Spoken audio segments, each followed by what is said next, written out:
Assalamualaikum. Salam jumpa kembali rekan-rekan fotografi Nusantara. Kali ini saya mendapati servisan Canon Eos 650. Itu masih SRL film dan juga lensanya 35-70 makro. Ini mengalami kendala, lensanya banyak sekali bibit-bibit jamur. Dan untuk bodinya itu skrin fokusnya banyak sekali debu-debu. Oke teman-teman, nanti kita akan eksekusi, ikuti terus.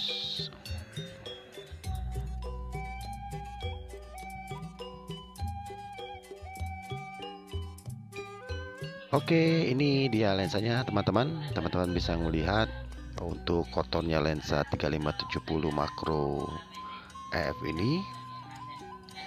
Oke, untuk teman-teman yang suka dengan tutorial-tutorial ini, dukung terus channel ini, semoga bisa berkembang, berbagi, bermanfaat, serta menambah wawasan seputar dunia fotografi. Dan untuk rekan-rekan yang belum subscribe, silakan untuk subscribe terlebih dahulu, karena subscribe itu gratis. Dan jangan lupa untuk like, share, dan komen tentang tutorial ini.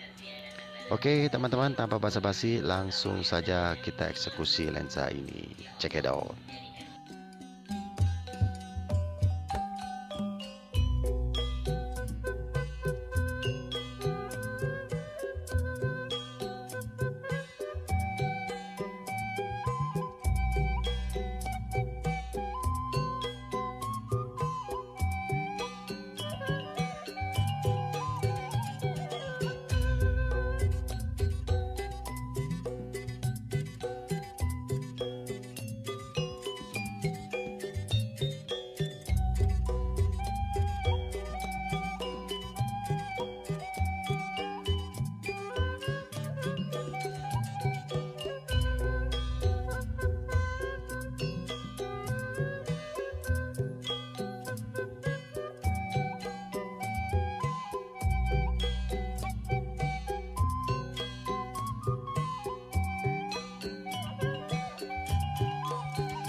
Oke teman-teman, untuk lensa Canon ini 3570 sudah kita cleaning semua dan bersih. Sekarang kita akan lanjut ke body 650 untuk membersihkan skrin fokusnya.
Oke, selesai sudah pembersihan ini, dan terima kasih yang sudah mengikuti dari awal hingga akhir tutorial ini. Semoga bermanfaat. Sampai di sini. Tunggu tutorial-tutorial berikutnya yang tidak kalah menarik dari sebelumnya. Oke teman-teman, terima kasih dan wassalam. Bibit, butang apa ni? Tak, cuba kawan-kawan tekan.